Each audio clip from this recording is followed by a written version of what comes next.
My name is Khadija Abdullahi Iya. I'm the Vice Presidential Candidate for Alliance for New Nigeria, ANN. First of all, I think that we cannot address this effectively if we do not understand all the cultural, the religious, and the customary attitude or problems or issues that the underlying issues of this Almajiri system.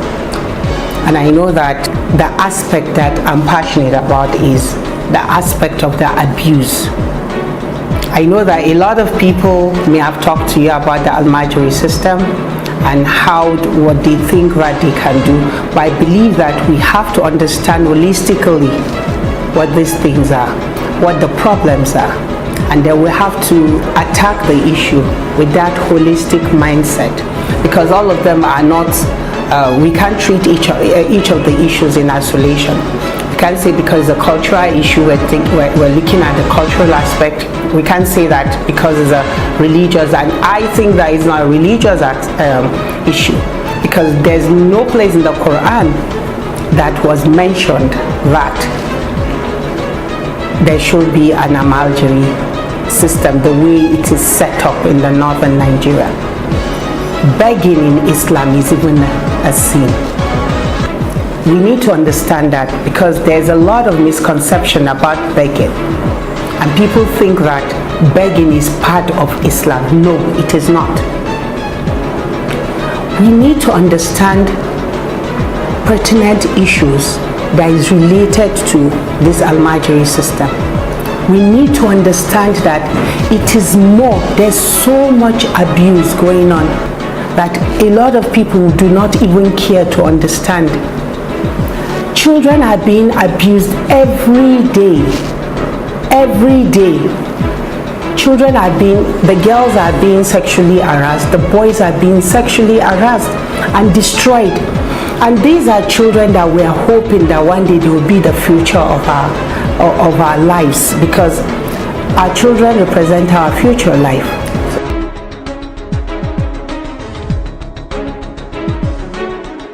So the first thing we're going to do is to strengthen, upgrade all the processes of the National Identity Management Commission, NIMC, for it to function better.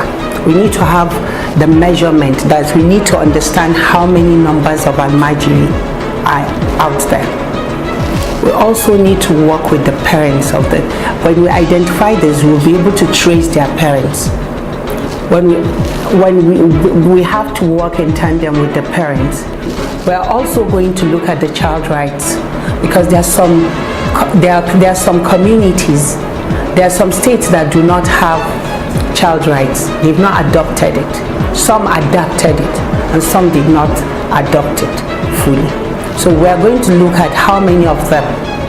Right now I know that we have just 24 states that have adopted it. Some adapted, some adopted, and we still have a couple of states that are yet to do that. Under the child rights, they need to understand that if you do not give your child what is rightfully the child, you can be prosecuted. So it's important for it to start being functional. It has to start working. The child rights has to be in all the states. Because one of the aspects of the child rights that people do not understand is the fact that a child cannot be removed from his or her parents for more than, at least in a year, a child must be able to connect with their parents once, twice, thrice in a year. If a child grows up on the street, the child do not have the basic essentials that the child needs to grow as a human being.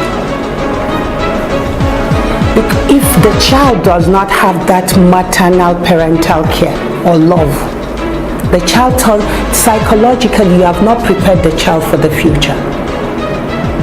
You are limiting the child's potential. A mother's and a parent's love is significant to the growth the mental, the psychological, and the physical upbringing of the child, so that the child can be ready for society. And if the child does not have all these essential ingredients, that's why we have people like Fgyu.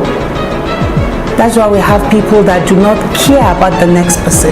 That's why we have inhumanity, a man killing another man. That's why we have people do not understand, do not value life. That's why we have people who are on drugs, and all kinds of social issues erupt when a child do not have that basic essential ingredients of parental care and love. So we need to ensure that we set the family system right. This is one of the very fundamental things we're going to do in our government. Then another thing is massive sensitization. We have to look at the massive sensitization aspect, going into communities, working with civil societies like you guys, and telling you, giving you all the skills, equipping you with all the skills and resources that you need to ensure that you employ more people, you get more people, you work with more people who are into child care or maybe child development or education, to go into the hinterland of the communities, especially in the north, to understand, to try to disorient people from taking their child out.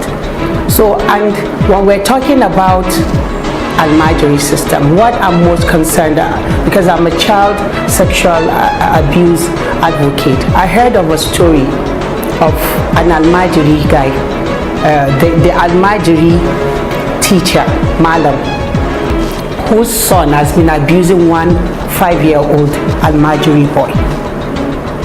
We had a case like that, and the mother of the child, that's the wife to the Malam, threatened this little boy that if he tells anybody and divulges the secret, she's going to kill him. Why am I bringing this into this discussion? We need to understand pertinent issues that is related to this Almajiri system. We also need to work with the parents of when we identify this, we'll be able to trace their parents.